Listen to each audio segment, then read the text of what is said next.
ইয়ে নিয়ে তো অনেকে কাজ করতে চায়। আমি বলবো যে সব দিকে এটা ছাড়া প্রত্যেকটা জাতের একটা জাত হয় না, যে কুরবানি দিতে পারে, আবার অন্য কোনো ভালো খামারে রাখতেও পারে। এই উদ্দেশ্যে আমি গরুগুলো বের করছি। অবশ্যই এই গরুটা অলরেডি মানে সেল হয়ে গেছে। আচ্ছা, এটা আনুমানিক মূল্য কি বলা যায়? আপনারা সবাই যদি আপনার সবাই হাইট করে রাখেন, অনেক দর্শক আমাকে বকা দেন যে মানে ভাই দামের কথা শুনলেন না, বললেন না। এই বাচ্চাটা যদি দেয়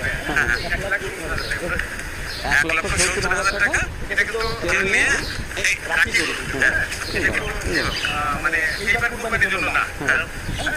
ঠিক আছে,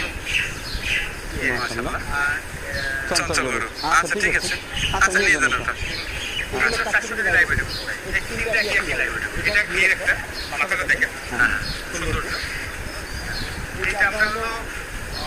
আমাদের আজকে প্রায় 2,40,000